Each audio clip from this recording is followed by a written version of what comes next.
merci Madeko Basso Bazali en direct le Zali Bongo samedi le 20 en direct il y a Apareko TV le no Wabino Deko Libita Libongo Ebokatu na ye lisusu na masolo ya mboka Congo ezo sengela penza biso bana nyonso ya Congo mato ipe bongo na biso ezala likolo pamba te situation ya mboka na biso ezali penza kokwea na kati na ravin yango ezo senga biso banso bana Congo to telema likolo to loba to monter ba stratégie ensemble to kende na résistance pour to sisa makambo pamba te ndenge tozo mona lelo biso banso to moni mboka na biso échappé déjà biso to kanisaki ndeko ya ye na moto ya mboka na kombo ya Félix Tshilombo aye ko défendre le kumu ya mboka Congo to peuple congolais zokande Félix atalisi biso banso que yazali na côté ya ba occupant ye azali côté ya ba paya ye azali peza marionnette ndenge tozolo batango nyonso azali kosala mosala ya ba paya boyebi marionnette ezalaka ekokoto eloko moko bazo manipuler ngo de loin mais ye bozo mona ye kaka wana zo ningana so bo kanisi ke ye bozo ningana ye bozo ningana te na simande bazo ningisa yango lelo na yambi lisusu bandeko ya résistant bandeko ya Apareko mpe na ndeko na biso Henri Bosenzo biso banso lelo toye po tosola makambo ya mboka Congo est-ce que Congo abandi kokende wapi est-ce que lelo gouvernement oyo evandi ya mboka Congo régime oyo evandi na mboka Congo est-ce que a combien ennemi ya peuple congolais to aye po abikisa peuple congolais talaki na masolo tokosola lelo yango wana est-ce que régime oyo evandi na mboka Congo ezali ennemi ya peuple congolais to eye pona kobikisa mboka congolais ndenge na bamboka mosusu elekaka yango na okanga penza maloba mingi te na kopesa mbote na ndeko Henri Bosenzo apesa bino mpe mbote nsima toleki na SN Makeleka oyo azali secrétaire national exécutif ya Apareko ye mpe akopesa bino mbote tokoleka bongo lisusu na ndeko représentant territorial ya Apareko na mboka France ndeko Deokabi ye mpe akopesa bino mbote tokoleka lisusu na mama Sylvie ye mpe akopesa bino mbote ye azali secrétaire national exécutif ye mpe akopesa bino mbote ndeko Henri Bosenzo pesa na bandeko mbote ya mboto banda masolo na biso na lelo. Merci Kulutu, merci na kopesa nga maloba na pesi nanu bandeko nyonso tozali na bango awa mbote ebele esengo vraiment ya koinvite ngai ya kokabola mwa makanisi na bino pe na pesi mbote na bandeko nyonso bazali kolanda biso lelo samedi na masolo na biso ya résistance oyo etali mboka na biso surtout na ba sujet mibale oyo tokosolola lelo oyo ezali motuya na oyo mai oyo etali mboka na biso na pesi mbote na bandeko nyonso. Merci ndeko finalement Makeleka esene finalement Makeleka na pesi malobo pesa bandeko mbote rapide toleka na bandeko basusu.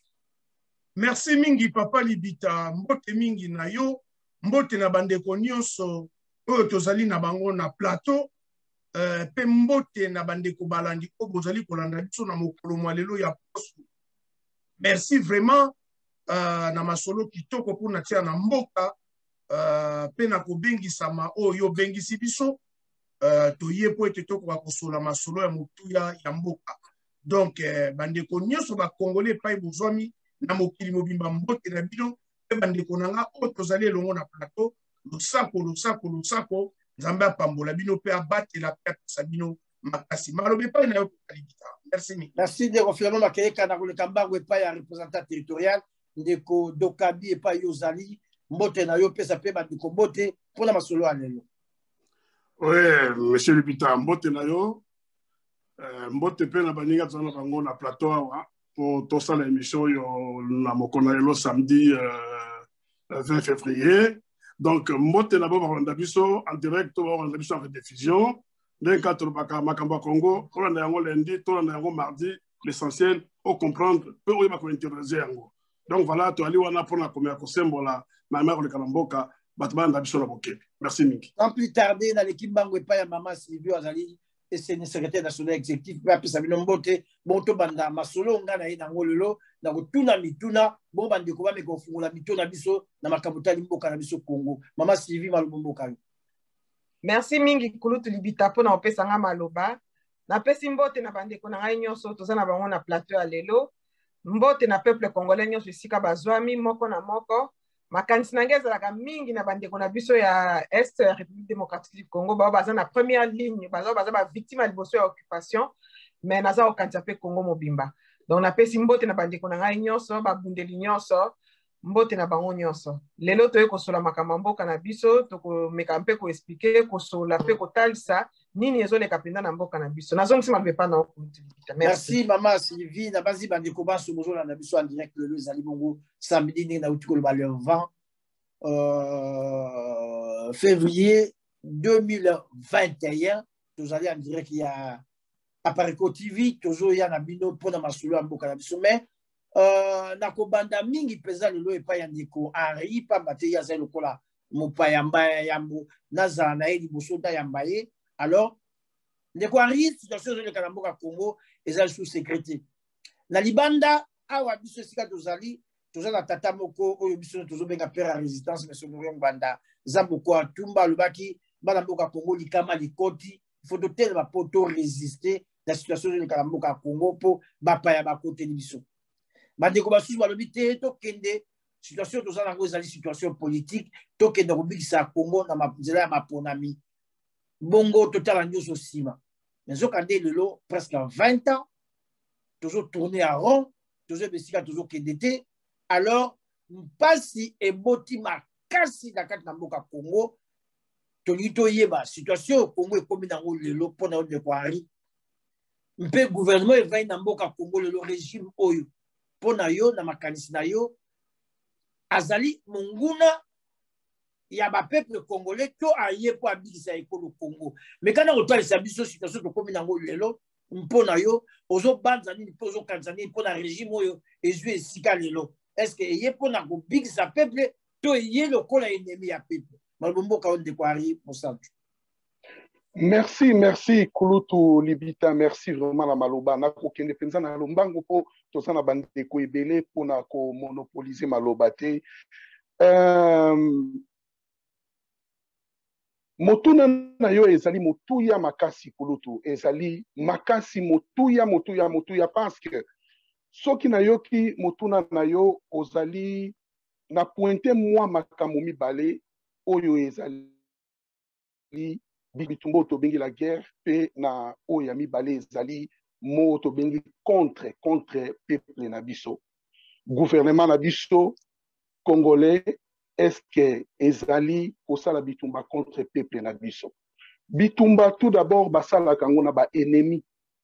Sikoyo soki totali ennemi ya mboka na biso Congo tokoya komona ennemi na biso na mboka na biso ezali occupation, ezali viol, ezali pillage, ezali déstabilisation ya mboka na biso, ezali ko remplacer ba autochtones congolais oyo bazali bandeko na biso na bapaya oyo bazali ko uta libanda.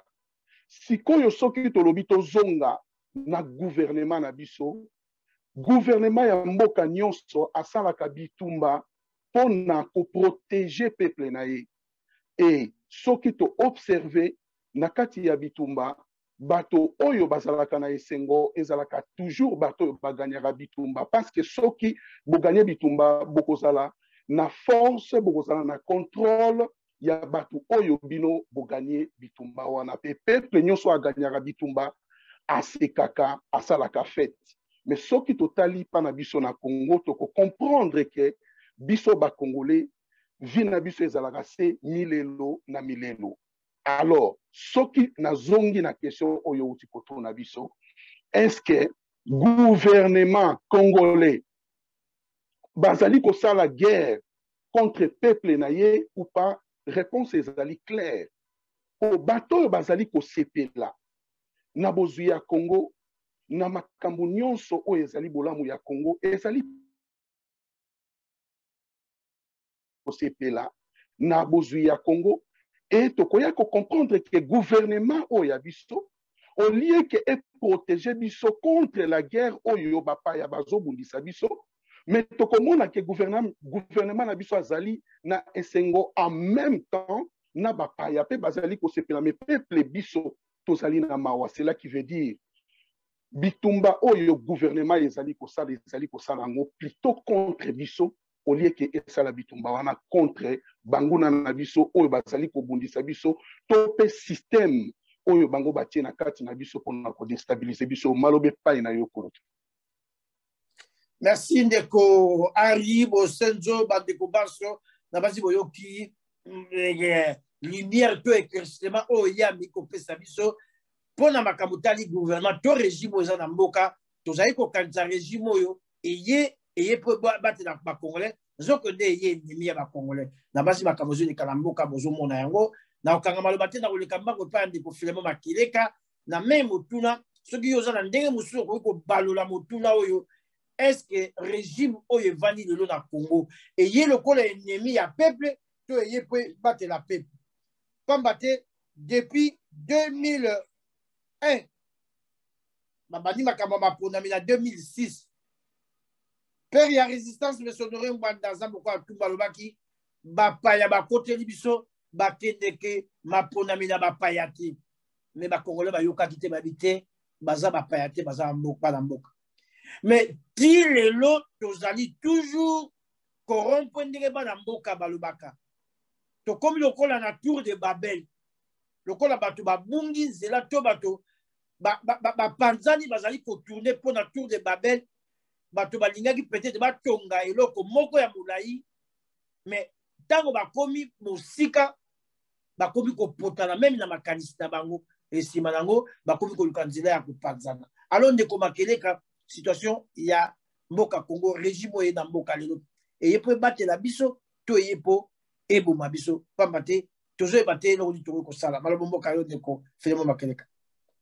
Matondo papa Libita nakanisi motuna na yo ezali vraiment ezali na motuya pe ezali clair maye oyo miso na biso ezali komona maye oyo matoi na biso ezali koyoka na maye oyo boyebi na biso eyebi ndenge mboka pe gouvernement etambwisaka mboka pe ezalaka na peuple na bango ezali komona na ete gouvernement oyo ezali na mboka na biso ezali nde kobundisa peuple congolais mais eye po ebatela peuple congolais te.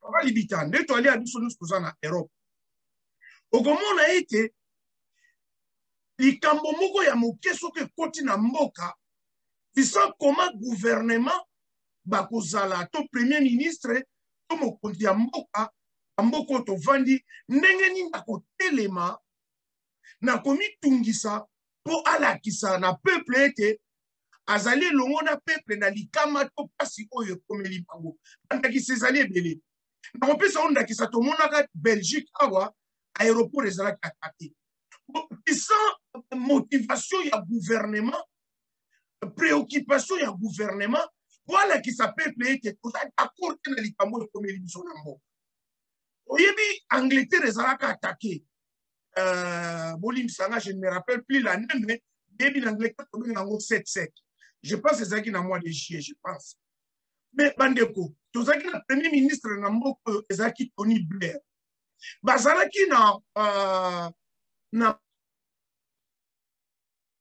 mayangani minene na Irlande na bareunion ya G7 Tony Blair moto azalaki kodirige mayangani wana mais ntango Angleterre ezalaki touché Tony Blair akataki bareunion to mayangani wana to mosala azalaki kosala alobi l'Angleterre est touchée azongi na Angleterre po aya kolela elongo na peuple po aya ko motiver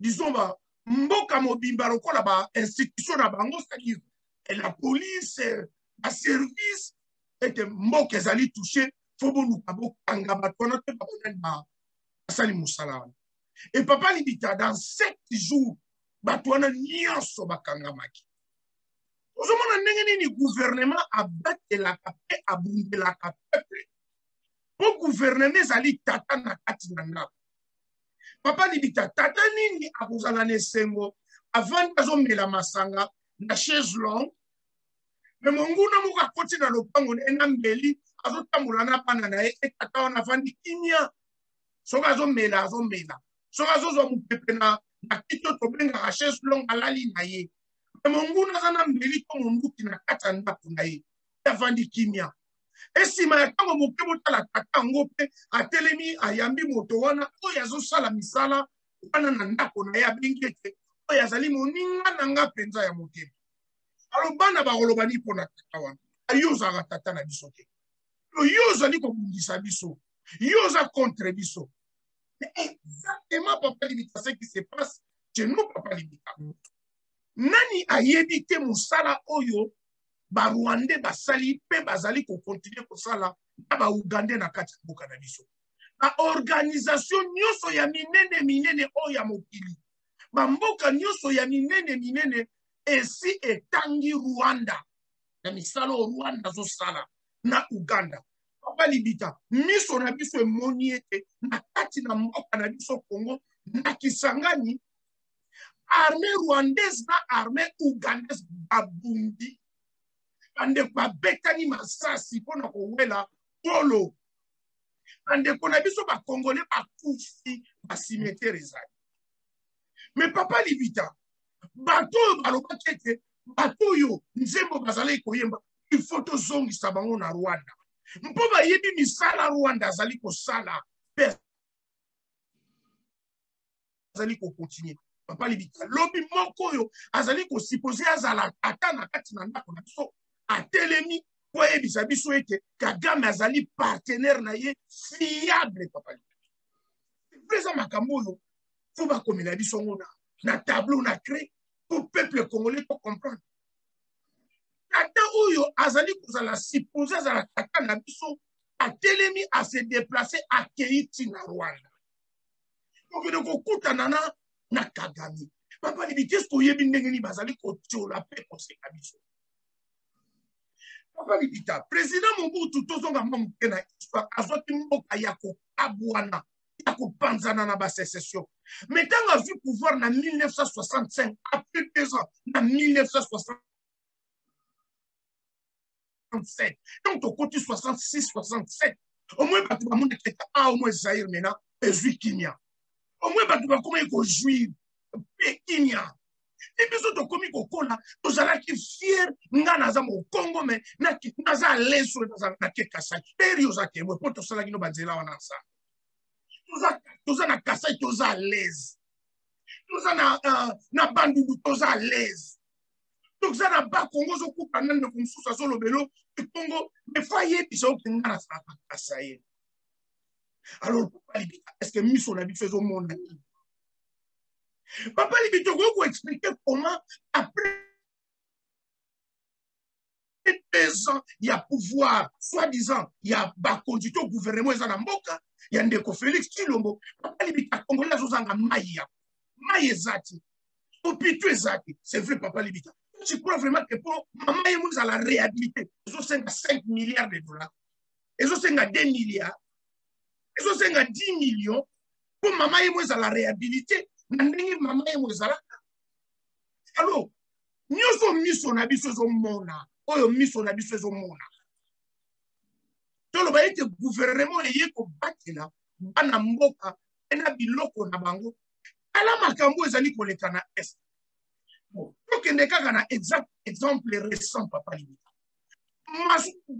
balinière mobimbe uti ko dinda e bungisi milimo ya bato à peu près 300 personnes. Président de la République monoko ya ko kanga lilo bate na bana ya mboka. Est-ce que c'est vrai que na tata? Est-ce que c'est vrai que na gouvernement? Papa Libita miso na biso zo mona nini? Merci merci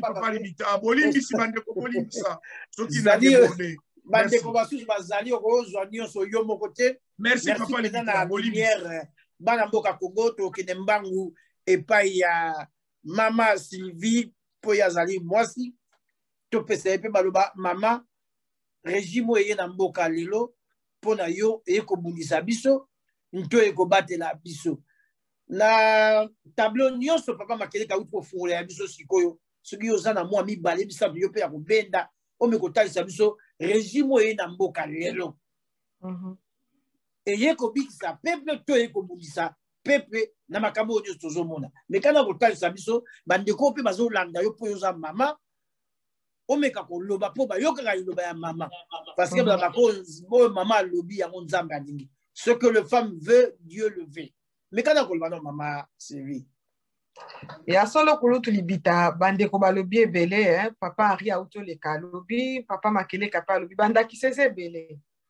na ko pesa ndakisa moko oyo papa makele ka auto ko évoquer mo moke mais issu nango ya solo guerre esalamaka na Uganda Rwanda na Uganda ba betani masasi ba congolais nde bakufaki biloko ba congolais nde bebaki mais tribunal a condamné Uganda alobi il faut afuta biso mbongo afuta peuple congolais mbongo afuta Congo mbongo dommage ba dédommager biso ba dédommager Félix ake ko négocier alobi te ko négocier atikeli Uganda ya solo wana moboti penda se comportant ndenge wana za en guerre envers peuple na ye bandakisa eza penza ebele papa libita tala kaka ndenge na evokaki yango semaine passée na émission passée ba président nyonso oyo baza concerné na makambo etali mai tozwa président ya Éthiopie bozwa oyo ya Égypte bozwa oyo ya Tchad bango nyonso bazosigné balobi soki fo tokende na guerre tokokende na guerre mais oyo ya biso aza prêt apesa na ye mai ekende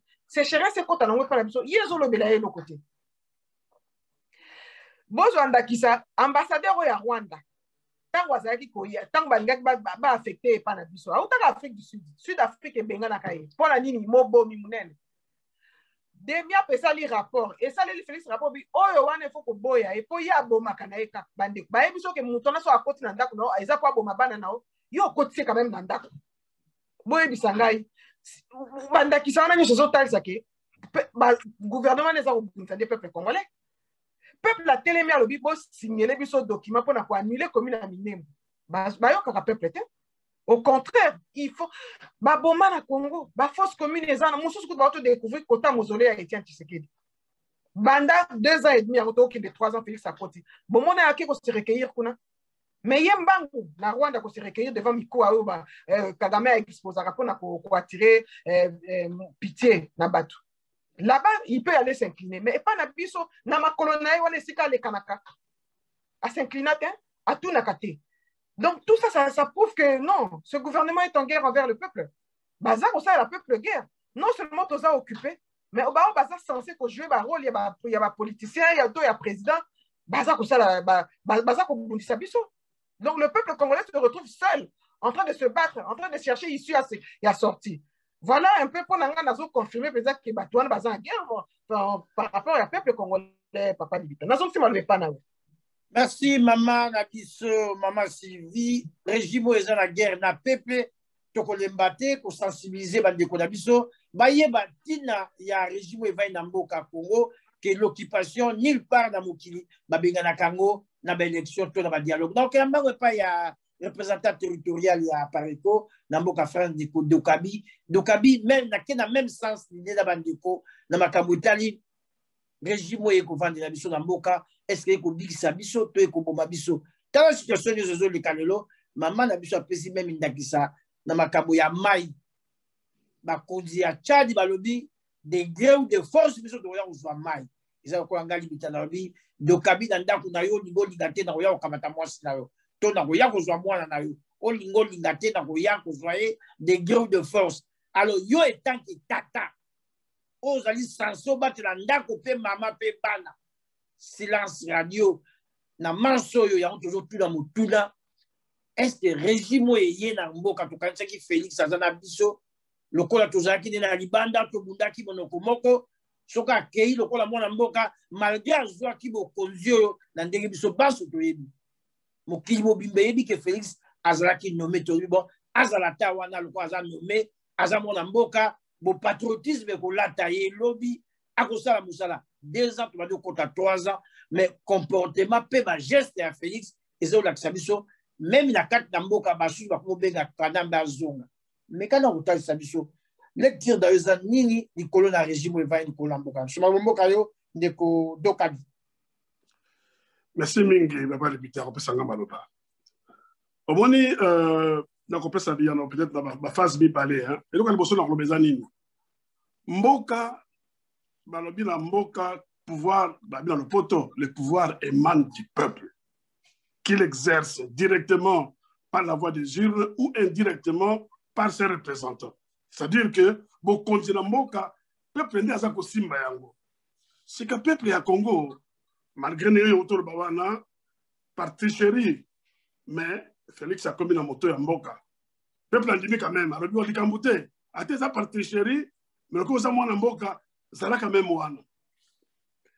Mais tant que barbina ozala wana eza pona nini eza ovanda wana pona yote ovanda wana pona peuple wana justement peuple wana azali na oba benga na lopoto ba desiderata c'est-à-dire ana ba posa et ben ba posa wana moto a résoudre le problème wana moto liboso oya ko pesa impulsion pour la résolution du problème wana et ali bongo chef de l'état sika oya biso chef de l'état aza ko sala eloko nini to évoquer les kambu ya manifestement na manifestation mikolo yo to loba makambu toyoki que lobby mokolami tano hier vendredi basala qui marche na Kinshasa et c'est pour la deuxième fois que ça la marche pour la kaka moto wana babengi kareka parce que ba propos na eza ko sepesa peuple te peuple o yazali détenteur ya pouvoir ayebisi délégué na yesa chef de l'état moto ya délégué pouvoir par le belakaye que tolingi moto wana azala wana souté plutôt azonga na mboka na ye mais ce dernier ali koyoka te pona ye peuple a manifesté et a tiré son moquette. Mais là, peut-être un exemple moko. Na année 1972 ou 73, papa Nangaï, c'était un cas privé, mais c'est un exemple beaucoup patent. Papa Nangaï, maman Nangaï, parce que maman Matadi. Nous, on était à Matadi. Maman a su biloko, à quelqu'un qui ne sait pas grand frère. Papa a su cousine, na moko boye, a écouté à un anda pour en quatre kabiso. Mais cousine, on a mené son vie dire moko pendant un mois. Tout ça, on a souté. Mon comme je papa, cousine oyo, il faut akende. Et maman a biso aya kozonga. Même si maman kozonga l'hôpital, mais cousine oyo, il faut akende. Parce que ndako yali a biso, tokoyo ko vivre. Situation oyo aza ko faire vivre biso te. Eh bien, papa a kende kamokolo bate. Malgré qu'il était têtu, mais à mon équipe, il a battu les milliers. À quelques jours, on a 2 jours, on suffit pour que cousine Ewana a son amboka. Et dans les mois, à quelqu'un ça c'est comme bon de la maman, maman est revenue à la maison. Donc, dans l'histoire pensionnaire pour dire fonctionnement de la famille, ils allaient similaire dans le fonctionnement de mboka. Tant que la population a manifesté désir pour ou contre les Camerounais, ceux qui dirigent les peuples, en commençant par les chefs de l'État, doivent suivre la volonté de ces derniers. Mais il y a un peu comme on a alors, déjà en 2018, avant l'élection à Bango, nous avons manifesté, évidemment bien plusieurs années en arrière, nous manifesté qui contre la présence de Kanambe dans le pouvoir. Et nous pensions avoir obtenu gain de cause parce que comme c'est Kanambe à pied du mur, vraiment, on a moyen de s'arrêter. Nous n'avons pas ça pouvoir, nous n'avons pas ça énergie, nous n'avons pas ça survie. Félix Tshilombo. Mais tu connais ça que c'est qui juste pour permettre à ce pouvoir. Mais ce qu'on total et même le calamboka et nos tuerie n'amboka nabiso et bon et leur bonité. Détournement au contraire. Et comme il pensait encore et comme il montait bon à l'état, côté na boloko chef de l'état qui est libéré. Mais à se libérer probablement nassé à ce qu'on a imposé ma condition et tant qu'on m'a mis pour la ma condition à ce qu'on a bango donc toko ko ba lelo yo pour ça moulaï mingi te moto na liboso toko ko ba lelo yo sans crainte d'être contredit que Félix ou le gouvernement ya RDC ils allaient certainement en guerre dans la population parce que point de vue la bango ils allaient diamétralement opposés. Voilà.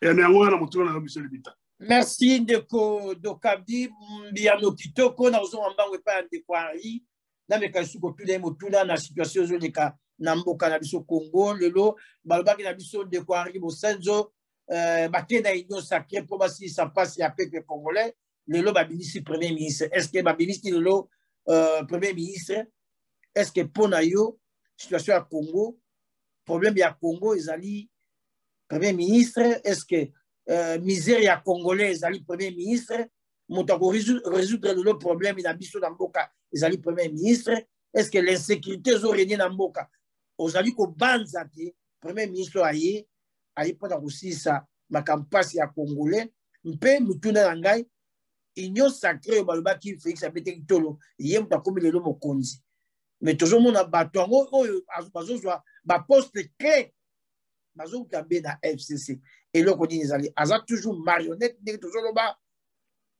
atikali toujours marionnette to akomi rambo ndenge bango bazali kobenga ye ndeko Henri Malubomboka. Merci Kulutu na kozongisela nga lisusu maloba. Merci beaucoup. Omoni na motuna na yo nga na pense moi makambo mibale moko ezali nomination eza très important ya komeka kosolola na yango et ya mibale ezali premier ministre na biso eza aussi très important et ya misato ezali bolimbisi ndeko ozobenga premier ministre na bino azaka régime wana yozo croire nango po bandaka nazo ka premier ministre na biso gouvernement na biso ozobenga on ndeko apani nazoloba bongo na sens ya question otuni tant nazoloba ya biso nazoloba ngo juste en général na ndenge bango baza kosalela makambo na bango parce que nga naza résistant toyebi yango très bien yango mpe ezali ntina ya bokutani na biso awa ya kopelisa mwinda na bandeko oyo bazali kokroire na bagouvernement oyo ezali na kati ya mboka to système oyo eza kotambolisa mboka na biso topesa bango mwa lumière ya kocomprendre ke ezali nde banguna bainstaure système wana mpona kocontrôle mboka na biso mpe kovandisa occupation dans ce sens ke tokoka kobengana yango na mboka te yango moni nazopense mwa bamakambo wana oyo nalobaki ya liboso nomination premier ministre et puis ya misato ezali solution kulutu soki toli malamu banomaka mutu epai ya moto ezali très important eloko wana mpona banome mutu esengelaka mutu moko wanome ye na niveau ya konome ministre azali moto batiaka ye na esika wana mpona un suivi to asala mosala moko oyo esengeli ye asala na ngonga wana mais soki totali toye kokita na solution ya mboka na biso tokomituna motuna ya kozonga na nomination est-ce que konome premier ministre na mboka na biso yango nde ezali solution ya libération ya mboka na biso yango ekomema biso sikoyo na sous motuna ya koloba problème ya Congo est-ce que ezali pona ko gouverner Congo to problème ya Congo ezali kolongola Congo na kati ya occupation oyo tozali nango sikoyo soki tozwi réponse ke Congo ezali na occupation ce par là nakoya kocompare nomination nakotia yango pembeni na oyo biso tozali koloba changement parce que Congo na biso tozali koluka nomination ya quelqu'un te mais toza koluka nde changement ya nini changement ya système oyo ezali instauré ya occupation na kati ya mboka na biso changement ya nini oyo biso toza koluka changement ya mentalité ya biso peuple congolais changement ya nini oyo tozali koluka changement po ete système oyo biso tozali koloba politique oyo bamindele bakreaki déjà à l'époque na ntango mboka na biso ezalaki nano sous occupation oyo biso tozali koloba na maboko ya babelge oyo bazalaki na ntango ya colonisation ya mboka na biso ete bapreparaki déjà un groupe ya bandeko na biso bazala bapoliticien parce que bayebaki ke bakoutilize politique wana na explikaki quand même na émission mo nasalaki hier ke système oyo batiaki na kati ya politique oyo basalaki ezalaki plan B na bango oyo babandaki kokanisa ke à la longue au cas où bakongolais batelemi bakoutilize bapoliticien wana baya kosala mosala mpona bango ya occupation aussi longtemps politique wana ezalaki basé tout d'abord na bainfluence tribale wana bamindele bayebaki bakoutilize yango dans l'avenir mpona kodestabiliser biso bakongolais donc c'est là qui veut dire quoi Le problème du Congo, comme ezali, problème, il y a occupation, soki biso na Congo, tozali ko continuer ko croire que qu'on nomme un ministre na kati ya Congo, yangonde ezali solution, tozali ko kendeli banda, ya réalité, ya mboka na biso pe libanda, ya libération, ya mboka na biso. Yango nazali kozonga epai na yo kulutu ya kolobake ezali neti na minute oyo muto oyo azwi mokokoli ya manga atie yango na se ya mabele abwakeli yango mai azali kozela ebotela ye er mosusu safu ou bien ebotelela ye na ebite avocat ou quoi que ce soit.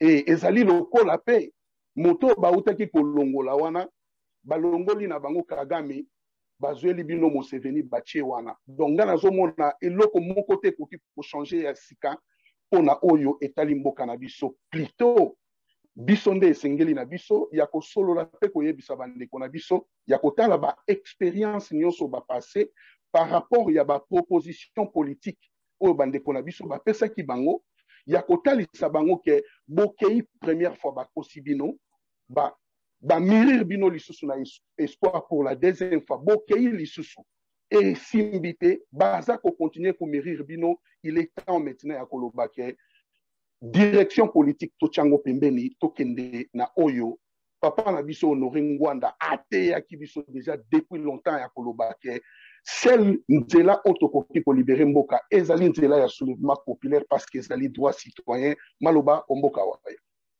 Merci ndeko Aribo Senzo peza bandeko baso bana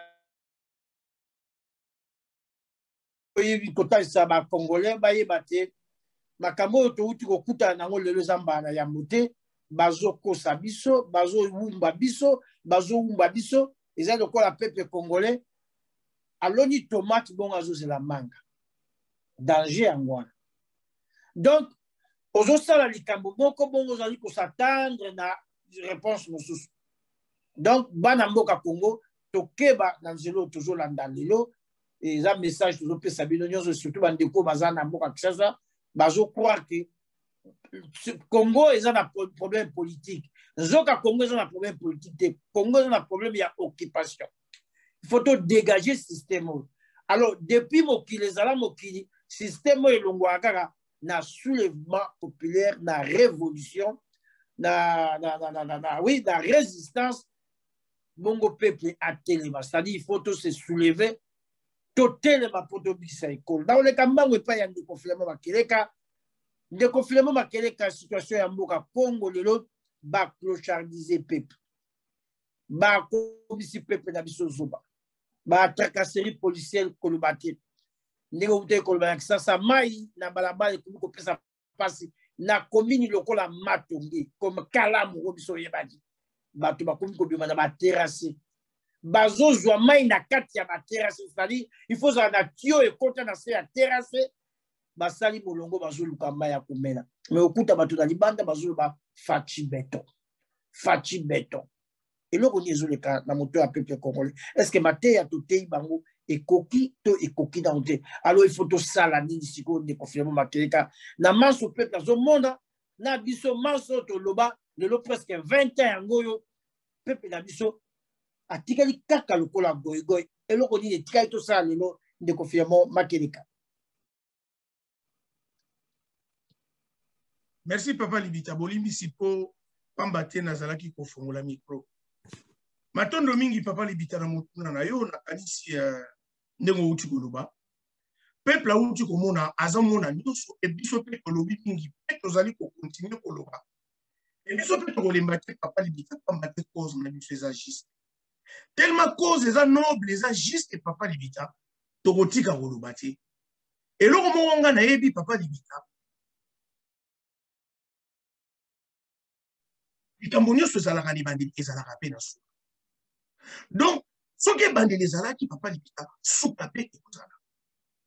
Alors, akulu tu pe ba yebisi biso to kuti na kata mo ba yebisi biso eke. Chaque chose a son temps. Na bakongo balobi konso diambo intangwati. Na lingala balobi likambo ezalaka na tango na yango. Papa Libita Bobo Sanakelo, qu'on a fait Bozali Kolanda, partout, na Lufutoto, na Mbanzangungu, na Matadi, na Boma, na Chela, na Bandu, na Sangani. Boye bae ke soki tango ya kobota mezali tango ya kofisa. Soki tango ya koseka ezali tango ya kolela ezali. Soki tango ya kosepela ezali tango ya mawa ezali. Donc biso to kolemba te tellement te makambo tozali koloba. Ezali ya solo Papa Libita to ko continuer toujours koloba. Et to yebi ke soki lobby to bongola ki 10 personnes. Le lobby to kobakisa sous 10 personnes. Et lobby ezali ko yepe to kobakisa sous 10 personnes. Et si bazala ki 100 to ko 30, to ko koma na 40, 50, 60.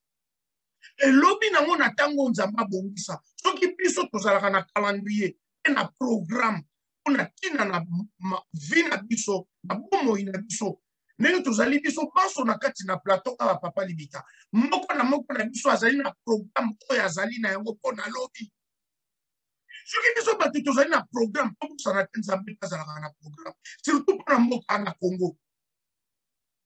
Soki okanisi likambo na liko yebisa bino Papa Libita. Alors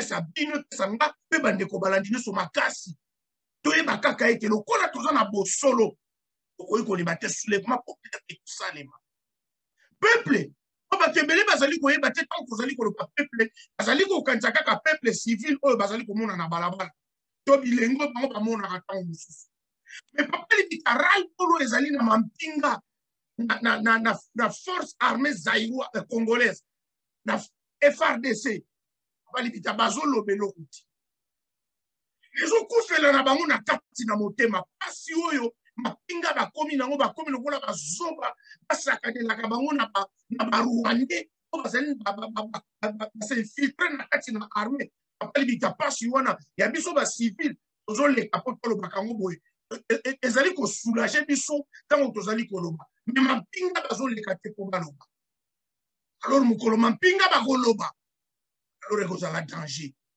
alors motuna na yo nalingi nakende nango mpe na bavole mibale vole ya liboso ndeko Henri auti koloba yango likambo etali ya premier ministre Papa Libita problème toza nango na kati na mboka na premier volet Congo toza na problème ya makambo etali gouvernement te makambo etali politique te yango tozali koexplike peuple congolais azali na mboka po comprendre biso soki ayokaki biso banda kala à travers mes honorés Mbanda na maemaso alakisi biso Papa Libita tant que officier supérieur ya renseignement nde tokomi na esiko tozali te po mingi babungaka eloko oyo akanisaka mes honorés Mbanda azali simple agent ya renseignement et mes honorés Mbanda c'est un officier supérieur ya renseignement Papa Libita mais ba congolais toujours profiter te ne balobaka ni le prophète chez lui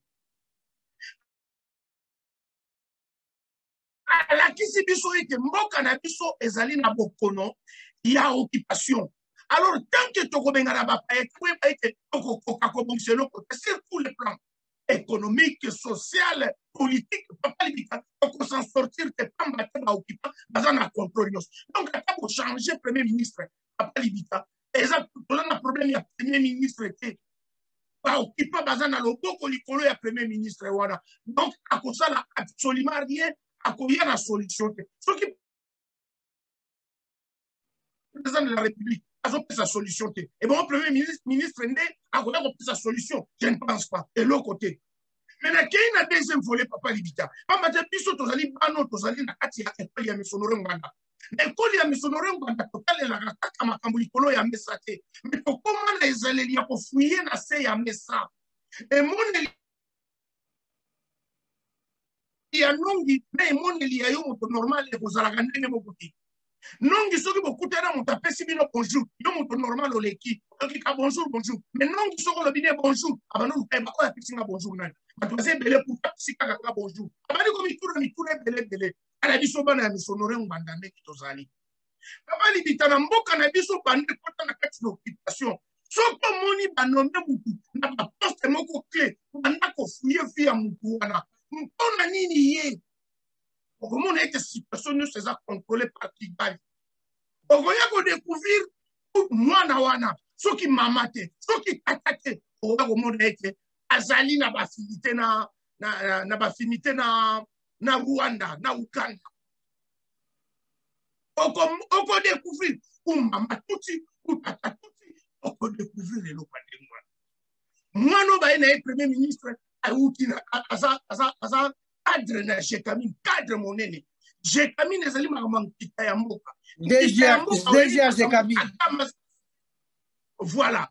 Donc, déjà Jekami. Imaginez na Ajuana. Déjà Jekami. Moi, na 42 ans, sorti 43 ans. Déjà Jekami. Oyebi makambo ya nkita ya Congo. Oyebi ni Rwanda fongolela yango biso. Pamba te Rwanda ndate kaka nkita ya Congo.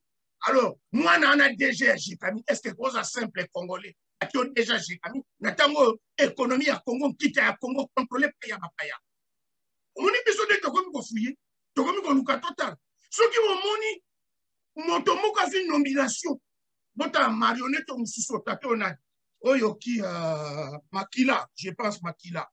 Alors Makila lo bagani na ba bonga. On pose wa bokonzi il faut que na Rwanda. Makila lo ba José Makila lo ba yango. Biso to lo bakango pe to yebi yango. Mais au moins il pas confirmé que makambo biso to lo ba. On pose wa bokonzi il faut que na Rwanda. Même la armée pour grade il faut que na Rwanda. Mais le long moi na DG ya Jekami. Le long DG ya Jekami premier ministre. Mais noir mo ça derrière. Et makambo yo ce qui to kitila c'est et solo la bino ba congolais le côté. Et mon élé obiso to so mon là est-ce que ba congolais peut pas so mon bongo est-ce que ba so fouiller sous la table. Alors bref papa Libita premier ministre a copé sa solution pour tout le monde qui Félix Tshisekedi a copé sa solution pour azali na marge ya manœuvre té une peu situation ya Congo ezali situation politique té ezali situation ya occupation yango bepisi makambo nyonso d'autant que toko benga na l'occupation té pour to vendre la mboka biso eloko ko tamboler kozala té donc on a reçu qui ça même premier ministre ba écouter en plus ba été a copé sa solution na l'autre côté na makambo etali ya ba congolais. Merci Marobe pa ina papa Libita. Merci Deko, merci Deko finalement makele kana bandi mandeko bozola na biso ngombe badi okima na biso mbangu na basi okima kele ka biko ta sabino abi même premier ministre batia a copier solution parce que même Félix Oazali na moto ya mboka zo copier solution et combien de fois moto a copier solution pas maté Congo lelo bandeko so tozo bosana Congo ezali lokola butin de guerre. Congo, Uganda zali na miso, Rwanda zali na miso, ba pays zonga zali na miso, même l'Angola, aza na parti na ya panga na kati na Congo. Et sima nango ba miti ba zali na sima. Oyo bazali ko tourner, ko tirer ba ficelle na sima.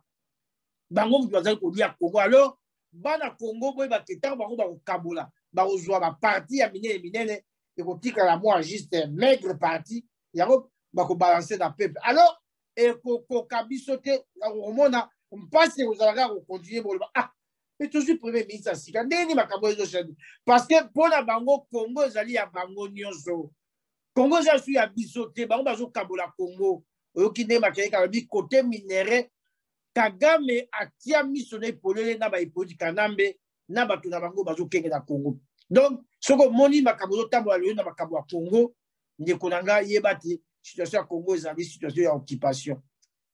Ba Congolais nyonso moni bazo tia bango wana bazali ba marionnette au soit bazali na ba finité na ba mboka lokola Rwanda to Uganda. Soki mama te tata bana Congo bobo sa likambo te. Na le gamba we pa mama Marie Sylvie. Mama Marie Sylvie ntondo nange zali na ina zonga na makambo ndeko dokabi aute kolba na ite soki ndeko dokabi ubieyo monsieur dokabi tabaki makambo alobi hier ba menasaki même parti ya SID ya Martin Fayulu balobi toke pacifique ma poto benga na motoyo cariguer so cariguer l'ambassadeur ya Rwanda na Congo azo pesa biso passe ya même pas de respect na ba élite na biso azolo ba makamusu déplacé alors il faut azaro benga même ba kodi na biso ba charlatan c'est-à-dire ça le ko azali ko humilier ba kodi na biso token. Mais bateau ba bengani bango ben na ba policier ba étouffer marche na bango ba bengani bango ba kandi ba ndeko mususu toyoki basi ba tiraki bango. Alors Maman Marie Sylvie pona yo peuple a commis clochardisé. Peuple a commis na passe peuple tracasserie policière na simanaye passe kokufa kobo mabango bazo kata bango bambeli pona yo okoko lobani na nyonso peuple il faut asala nini na ngonga. Est-ce qu'il faut toujours aller dans les politiciens? Il faut toujours aller dans la masse pacifique. Toi, yo ka mongongo ya résistance. Malobombo kayo Maman Marie Sylvie. Ya solo kululti libita olobi ango il faut yo ka mongongo ya résistance. Président national ya Pareko asala diagnostic ya makambu nyonso. Asuka kana na osala diagnostic te monsieur Honoré Ngwanda apesa na proposition. Abanda kobela banda kalabi likame kweli biso mboka eza occupé. Ba marche boni to sala, ba marche pacifique boni to sala banda ba occupant baya. Ba concertation, ba dialogue, ba réunion boni to sala. Élection kutu to sala. Ba changer combien de premier ministre banda baya. Ba changer ba premier ministre, ba changer ba président à Sénat na assemblée wana. Boni ba se changer. Solution zo makaka te. Bako kene ba marche, bako beta bon ba lacrymogène, bako zonga solution te. Le soulèvement populaire n'est pas la marche. Et ça différent. Marche ça vous revenez. Soulèvement populaire vous sortez, vous gardez la rue jusqu'à obtenir gain de cause. Le président national a parlé à 5 peuple congolais. Kolanda ba politicien wana bazu sala ka ba jeune bango. Tango bango ba benga na ba coup de fil ba ko passer na Karega na Vincent Karega ambassadeur ngo ya Rwanda na Butu. Peuple a kozala te. Na ko pesa bino ndaki sa botala. Bozo tozo nga mwa muke sima. Tango ba politicien ba yaka soki kaka ba boyebi ka ki Katumbi abima ki to bemba abima ki to ba ko ya Kinshasa mobilisation peuple faya. Po ba l'action na ba décider na bango que non bango ba betra penza ba plein bazana na bazo landa bango. Mais quand ils sont venus pour négocier à l'Union sacrée les postes, ils n'ont pas mobilisé le peuple. Ils ont mis le peuple à côté. Ils sont venus en catimini, ba kititi ba kuta na Félix Kuna, ba solo ni masolo ya bango ba ndeni ba ko kabula ba poste. Mais tango ba yaka po ba l'action mo kilomba que non bango bazana populaire, po ba mindela ba pesa bango no crédit. Là ils viennent mobiliser le peuple. Mais le peuple fa fongola misu. Le peuple doit ouvrir les yeux. Ba toi na baza ko sala la ba intérêt na bango. Alors peuple po le intérêt na atele maye moko. Mais son Honoré Ngwanda beleli alobi bo bima bo sala soulèvement populaire. Solution ezaka révolution papa libita. Occupation bakenda nango gauche droite te. Élection c'est sa occupation te. Dialogue c'est sa occupation. Bozo ke ko dialoguer na nani. Na muto zo sa bino mabe. Muto asi asimi munduki. Vous allez négocier en position de faiblesse. Il y a ça asimi munduki. Asimi pouvoir. Azama kasi. Yo négocier. Tu vas négocier à genoux. Alors pour la constat la to miti esika moko to bimele to kweli ngulu pandeng bakino balabaka ou bakokende. Mais peuple so azolanda kaka bon souffrance na yeko tikala. To éviter to lobasu na monoko nini. Mais to kolemba te to konje ko ba po ezamboka na biso sali kamara belé to kotika te papa libika. Voilà on a la kokolo par rapport. Merci to kotika te sali kamara belé na de kambango pa ndeko Dokabi Dokabi et pas yozali représentant territoire ya à Paris Kokuna na mboka France.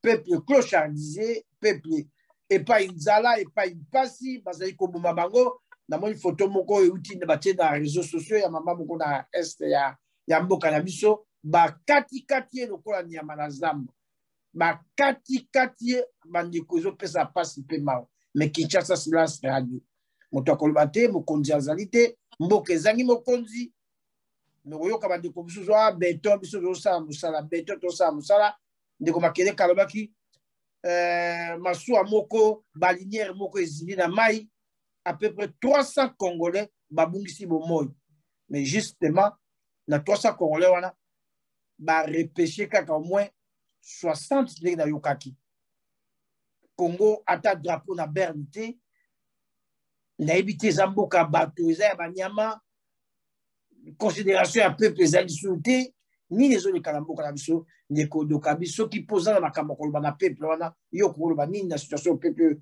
abandi ko mona lelo est-ce qu'il faut peuple a continuer ko subir to il faut abanda peu ko réagir on bon boka. Merci mingi papa libita ko pesa ngali soso baroba omoni tango batonga kandako basala ka fondation de boso soko bosali fondation bo matisi mir mais mire eza kotenga maboye ata botie ba brique en aluminium ata botie ba brique en or ata botie ba brique en diamant mire wana ekokweya. La logique serait que beaucoup de mire wana pour recommencer et construire en go sur de bonnes bases, mire reste à la droite pour que et qu'on supporter toiture, batole et tout ce qui s'ensuit. Congo est dans la situation moko boye, mire ali à côté ngama. Ata ou baxi ciment, ata botie brique en diamant, botie brique en or, mosala punda. Mosala punda. O toko sala, eza oyo bato babengaka bara kisana bengaka toza ko rond-point. Toza ko rond-point. C'est-à-dire ce sont des habitants, les Congolais en général, mais ceux qui dirigent Congo absolument, baza ko rond-point, baza ko passer à côté de la réalité. Changement, il y a gouvernement. Changement, il y a premier ministre. Changement, il y a président Sénat. Changement, il y a président Parlement. Et qu'on apporte un lot comme mon côté. Tant que situation de base est résolue. Et qu'on apporte un lot comme mon côté. Les lois, vous voyez, comme ça qui bat le Congo, que ne si ka to komiawa, il faut tout ça là. Table rase. Il faut que tout répartisse sur de nouvelles bases. Mais par rapport à quoi? Il faut une révolution. À Congo. Forcément, il faut révolution mon salema. Et si ma révolution wana, tout y a en place un gouvernement, oyo et qu'on résoudre d'abord ma préalable. Ma préalable, c'est que ce que tu résoudre l'ango, si ma nango te baisser de l'objet, tout que dans l'élection. À tous les niveaux. Parce que moi, quand il y a les sous-occupations, beaucoup de ça, l'élection, n'a pas organisé l'élection occupant. N'a pas publié, pour pas publier tel ou tel autre occupant. Et occupant, il dit que il y a un genre d'infraction. Il y a usurpation d'identité, usurpation de pouvoir, assassinat, meurtre et consort, crime économique. Donc, il y a dit que ce que moi na mboka, na moto, et le cas de Bosso, bako kangaye. Comme c'est que na mboka, botan mais malgré en 2006. Mais quand Jean-Pierre Bemba, mais quand en 2011, na Etienne Tshisekedi, mais quand en 2018 avec Félix et Bamissoussouana. Donc, il faut que tout mettre en place, après révolution, après soulèvement populaire, gouvernement qui a une mission précise, mission dans vos alignées. Et là, je mets tout Congolais au défi, après ça, le nombre de Congolais, la PCA moyenne, il y a 1 ou 2%, il y a marge d'erreur. Montrez-moi qu'on peut ce nombre dans la réalité. Donc, il faut un recensement. Identification des Congolais, réorganisation, il y a armée, il y a la police, il y a le service de renseignement, tout mettre en place programme, il y a santé, programme, il y a enseignement. De on a Congo, Babatang, Sarabiso, Charlemagne, Pepe le Bref, Tokenayawat. Donc, il faut tout modifier, il faut tout en place programme et enseignement, où il s'allie adapter à la réalité de la vie. Mais, et là que ça n'a pas si, nenge maman Sylvia Otoy ko évoqué ba dire de voyaki ba paso le kotoka mai na mabulu mais yo milibano sur la partie béton ozo le kota mai ya komela. Je me souviens on a communiqué mon groupe quelques jours avant bonne année le président il y a intersyndical il y a régi des eaux après ce communiqué ba tanga on a RTNC notre on a mato inangai que Noël na bonne année mai na robinet ko arrêté parce que qui c'est pour nous purifier la réalité. Est-ce que vous pouvez comprendre que moi, le Congo, tous en a des difficultés, mais maïo ya maïa comme là. Comment dit que nous avons atteint donc limite moko oyo tokoka quitter. Alors, le quoi tu atteindre limite wana. Ton dimi yango mais ce que tu le battre. Et alors monsieur Rosala ezalité quatre loko moko soulèvement populaire. Yango toyaka côté ya mikolo iso peuple congolais a kosamate a premier ministre Sikaye a kobongola elo côté a kosamate ka babelani mabunda moso ko de mpanga ye a kobongola elo côté tala Tobaki na bino que Félix asa sous la coupe. Il y a Tobaki là-bas na Congo, asa sous la coupe il y a Kanambe. Donc il y a Rwandais. Balongoli mabunda ki muta FCC. Bache nani Mboso za muta ya FCC. Balongoli ilu kamba muta FCC. Moto ya yewana. Asa muta FCC. Web sangai na IDPS wana entre guillemets parti wana bato batanga balite. Donc bana Congo totika komi kosa situation ya Congo ezande mire mutali ya kutenga ba.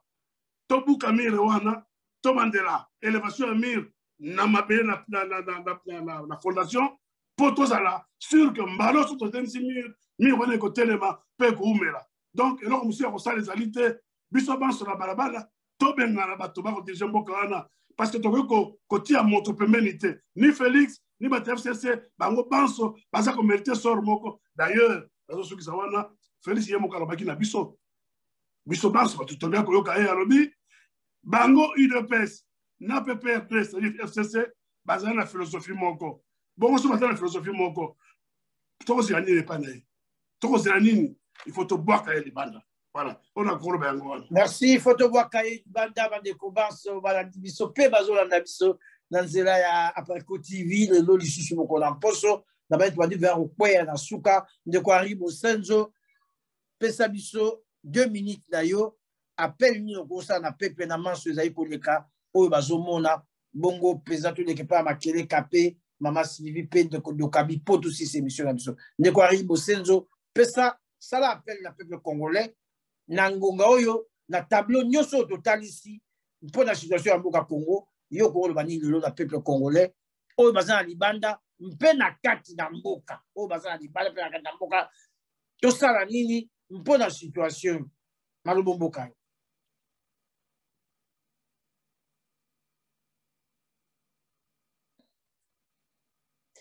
ndeko ari na pression maloba na ete so mikono ezali ya kangama la pression maloba.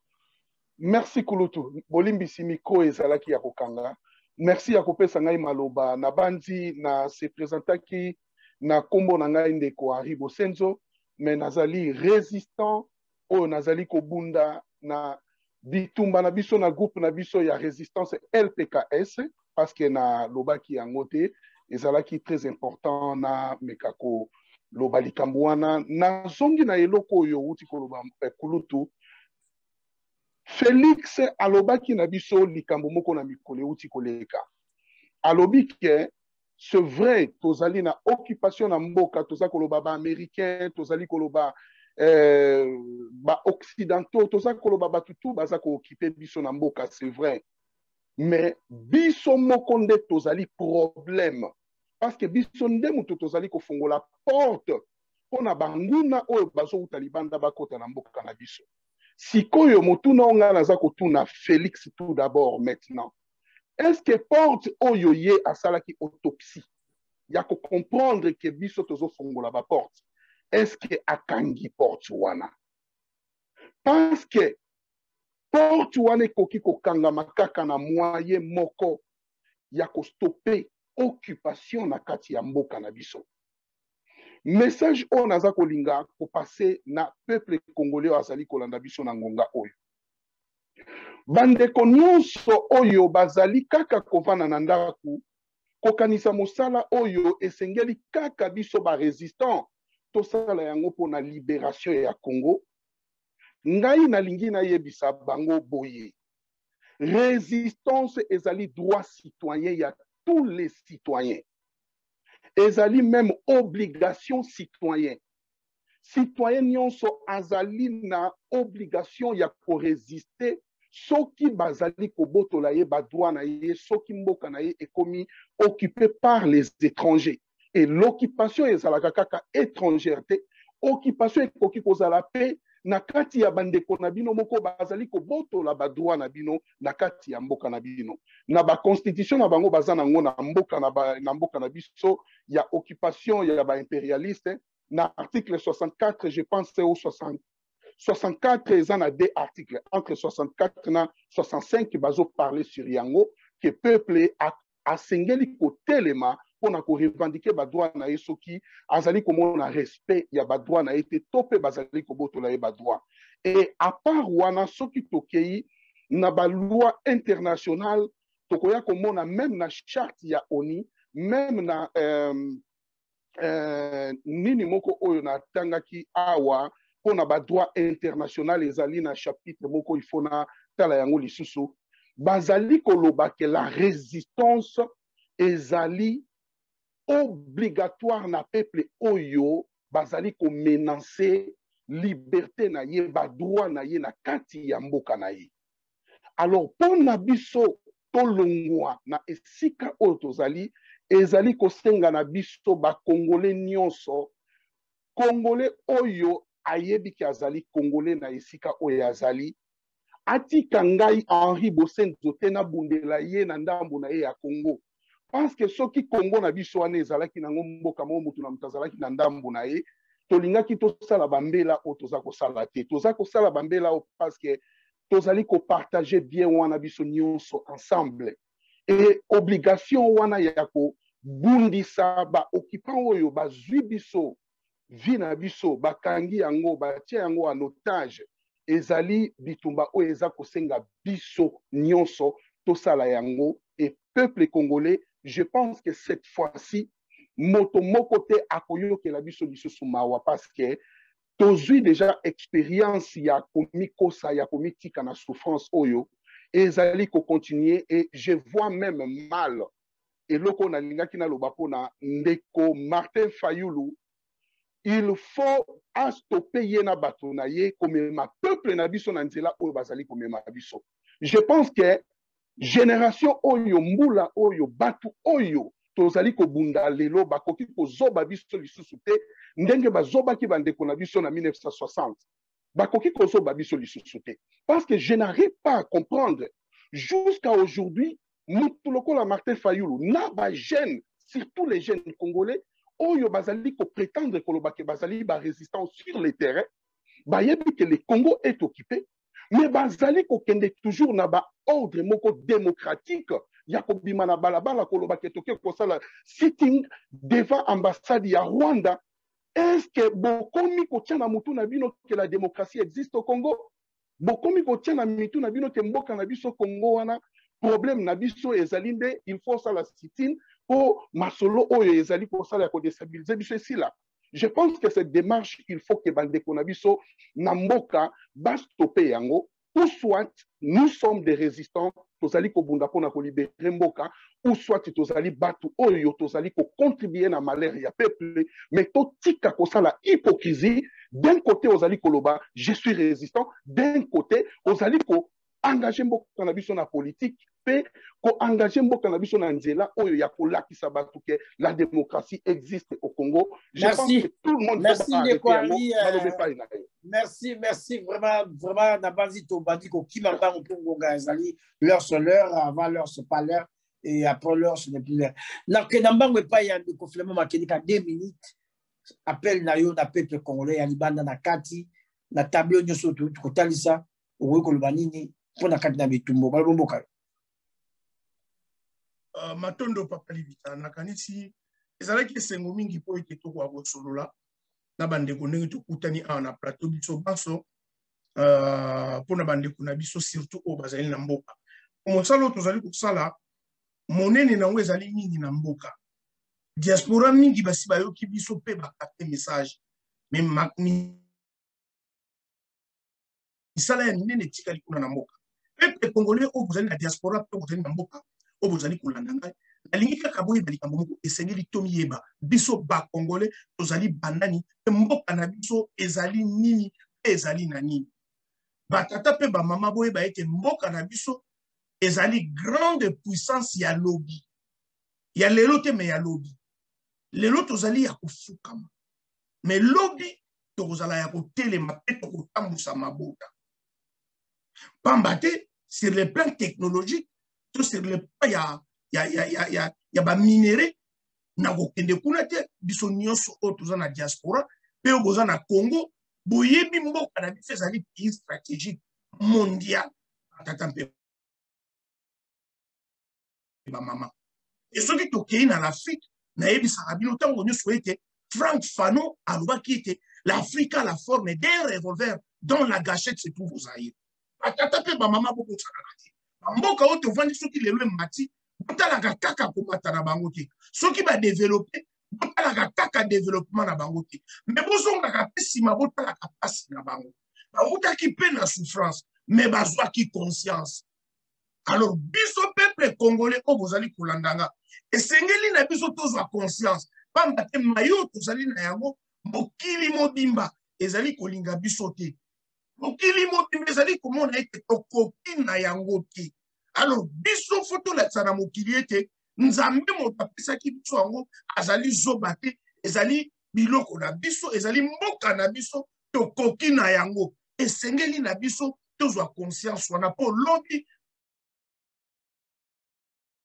tokotambwisa mabota biso tokozala na moto ya mabota congolais soki tozali konyoka lelo lobi tokotoka maki mais soki tozwi conscience donc bino bana mukisa bana ya Congo bozali partout na kati ya Congo boyeba ete tokobika kaka tango tokosala table rase lokaki ndeko doka bia utolo bango awa tango tokosala table rase alors bato yo bakozana besoin ya kitana biso pamba te bango bazali na technologie biso tozali na biloko en entendant biso pe toskoma na technologie na biso to banda kosalela biloko na biso tokozala na besoin na bango na mayelo bango bazali na yango technologie basa connaissance technologique bazali na yango ekosenga to vanda to solola soki tosali table rase akozala lisusu na likambo ya kosala te bakoloba tika to kende to vanda to solola. Or des races, il faut tout ça, la soulèvement populaire. Et là, c'est que biso bana ya Congo, to récupérer mboka na biso, et komi na maboko na biso. Les Rwanda to koki koloba, boya to solola. Or, pour to récupérer mboka na biso, ils allaient à soulèvement populaire. Ndenge nazali koyebisa bino. Donc, batata pe ba mama, botale pa ito uti. Bande kwa ta prophète, soka ye alobeli bino A, bomoni yango, B, bomoni yango, C, bomoni yango. Soka komi na D. Bokomi ko wanga na eboni ko yokela ete bokomi il faut tout le monde liboso alors tant wana bokomi libota ya ndenge nini bokomi libota ba benga libota ya nyoka bokomi libota ya nyoka pamba te a bomoni e bomoni se bomoni il faut bomona bande ko nini lisusu o missionnaire nganda ko toloba to biso ba résistant okoki ko yebisa bino ko bokoki ko pita lisusu tembe soki tolobi na bino ete il faut akato ça la soulèvement populaire poto boto la mboka na biso botale pa ito uti alors tango ezali moke bande ko bazali ko zela po bapesa liloba mboka na bino nyoso botelema bo capter message oyo boyeba ete nyoso bazali ko bongisa na Kinshasa beba ezali ko uta na Rwanda. Et Rwanda ko binisa likambo malamu na biso ba Congolais. Uganda ko binisa likambo malamu de biso moko ba Congolais telema tobo to la mboka na biso. Matondo mboka na biso ba kele kango ga PCC to déborder moi OK. Donc on pas maman Sylvie okoyi ko lobani appel ni ko ça na peuple ya libanda pe na kat na mboka na tableau nyuso to kota ça malamu mboka. Merci mingi kulutu libita. Appel par rapport à peuple ezana Congo. Baeba ke l'élection utaki koleka Congolais zo konye ko kufanzala bazo konye ko boma Congolais situation malonga te mai ezo bima na robinet mai ya salité Congolais a situation na changé te insalubrité foule partout maladie situation sociale à Congolais ezakaka na bas niveau donc il faut Congolais a téléma il faut to téléma ba memeli biso lisusu moi lokuta moko boyo ya tribalisme nalingi pana na boka mbela wana penze talina biso batoza na diaspora na baba na mboka tribalisme moko tezali na lobby eza Félix Tshisekedi Chilombo nde muta signaki deal na Kabila a signé deal na Kamere a signé deal na ba Rwandais. Ce n'est pas toute une tribu ba obe bazonga ko se victimiser pour ba bomba trahison à Félix Tshisekedi ndenga trahir peuple congolais il faut to telemela bango tribalisme ezate parce que Laurent Désiré Kabila ayaka na ba Rwandais to pointer du doigt donc se victimiser. Donc, les soumous ya Laurent Désiré Kabila, Laurent Désiré Kabila, les soumous ya Félix, Félix. batika komema peuple manakati ya makambo au peuple ayebi te toyeba makambo la te ya tribalisme bao baza kosala ngo eza frange ya bato moke bazolinga kose victimiser mpona kobomba mabe oyo Félix azosala peuple biso ya na diaspora totika ba distraction. On a déjà compris que ces politiciens-là viennent ici pour nous distraire. Donc si tu papa arrive à Outigoloba, ils ont résistant. Obéir la occupation, mais entre-temps quand les politiciens viennent c'est la politique n'a pas fait occuper bande. Politique n'a pas de occupation, élection n'a pas occupation. Et quand simba te comme même nulle part. Donc si tu moni pe ba preuve, ba ya ba kosa biso ba somba ba mususu ba même ba mususu na Kinshasa, situation ont changé kakate. Congolais ont connu qu'on souffrir. Bon mais quand nous soulèvement populaire, beaucoup monde qui y a on est monté ça na passe. Et ça quand tout question que bon meka. Mais bon ta bambo kebele, Burkina Faso à sala Congo. Printemps arabe, ba benga ba dictateur par le soulèvement populaire. France à sala Congo tango Allemagne nazi occupa kaye. Akenda kaka na révolution. Donc la France n'est pas allée aux élections. Baluba comment qu'on lukate ba dialogue auto dialoguer na ba généraux ya Hitler. Non. Baluki ba allié, baluki ba anglais, baluki ba américain, tout sangelana moi mobile wana Hitler. C'est ce que nous devons faire. Il y a pas, on va pas inventer la roue. Et la roue existe déjà. Et ça bon là ya kobima na occupation, c'est la révolution. Peuple congolais téléma. Congolais et l'on une basali biso na noté non ba si basali biso nyonso ti. Ba violer, ba éventrer. Ba kati kingo ba bomi bana ba tini mwana violer mamane nyonso oya mabe o kutu okoka ko imaginer te mais comme la bande kona biso ba sali biso ango ba sala biso susu ni poto telema ba sala susu ni poto telema peuple congolais telema siko zali mise en charge telema siko zali l'attaquanda to benga ba occupant ingeta.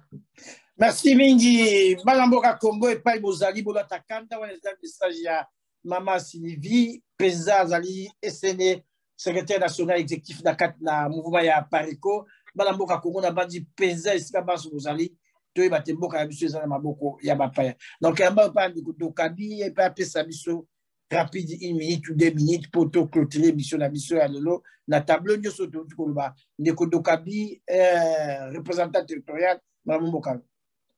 Maintenant le mingi. Alors bana Congo, bon ndanga malamu. Na repesa bino quelques citations tango mosusu e ko kota mito na bino e ko sala ke beaucoup à comprendre mieux que besoin comprendre te. Alors Jean-Jacques Rousseau alobaki lorsqu'un peuple n'est plus en mesure de défendre ses droits et ses intérêts, il est mûr pour l'esclavage. Motone Ali bino na Congo, beaucoup mûr pour l'esclavage. Point d'interrogation.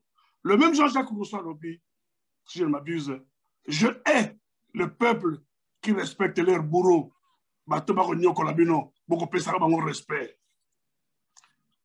Je continue. James Kabarebe, la Rwanda, Alobi, Bane Congo, jeune à Congo, sans initiative. Bozolanda, Nanyo Moussounani, Kagame Alobi, il n'y a aucun politicien au Congo qui a son pouvoir sans qu'il n'y ait pas d'ambition na Rwanda. Est-ce que bonjour, madame Nozouana? Tu y a dit que Basusu, Bakoué na Makambouana par erreur.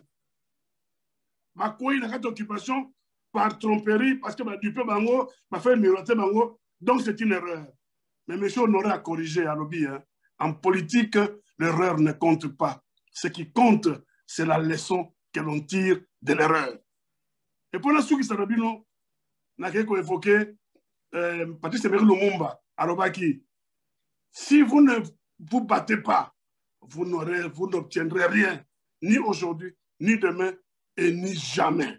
Donc, vivre, c'est combattre. Bana Congo, totelema, tobunda, pona avancement à Bissomo. Matono Bingi. Merci Bingi, Bingi Balanda Kibiso, président de Aparico TV, Tozala Kibongo na Babundeli ya Ekolo ba résistant, poto sola pona makamamboka Congo, boye bate banamboka Congo bitumba o tozolo bato bunda. Mingi bazo kanisa, nenge papa makele kalobi, le petit peuple bazo bona ba onkara ba bunda. Même les policiers, c'est peuple. Bato benga ka la grande miouette, l'armée, bazali peuple. Ba technicien, bazali peuple. Et boye bate, nkanda o etondi na kati ya la grande miouette, et l'équipe kando au peuple bazo bona na balabala. Mokolo likambo ngo ekosala ma po ezoya. na lubaka bo ba biso balbi a lubaka bo mais na bia ko likambo ngo ezoya mpo ezoya bandeko boko mona ndenge nini la grande miouette atondi na kanda po armée a lubaka te yaza la colonne vertébrale a lubaka te mais batondi na kanda na humiliation nyonso yo ba congolais ba soi-disant ba leader bazo sala bango bandeko ba na Congo banso bolanda kibiso botika malamu nde tokuta esu mikolo koya totelema bandeko baza na libanda na kati na résistance nazoyoka mingi bazoyoba tosangana mais tozalaka déjà osangana soko lingi apare kote oye na CNRC ezali Conseil national de la résistance congolaise soko lingi nake na CCDP ezali mouvement ya résistance tokokufa mpona mboka bana Congo biloko ebele ezali na résistance tosangana déjà. Donc, tokutana na ba cadre ezali déjà et salami to vanda to bakisaka mayele mpoto ke no sala musala to sala bandeko botika malamu na pesi mbote na baba na biso kuna mboka Belgique esika mama Sylvia Zali mama Claudine mama Françoise bino baso mbote na Suisse na bosa été petit na ngai Zola et pas Yozali bozwa mbote Rio kuna bino banso boza na kati na Suisse bozwa mbote bandeko André bozwa mbote bandeko Kinshasa partout bozwa mbote na bosala conseiller JC bozwa mbote petit na ngai bozwa mbote nde tokuta isusu mikolo koya ingeta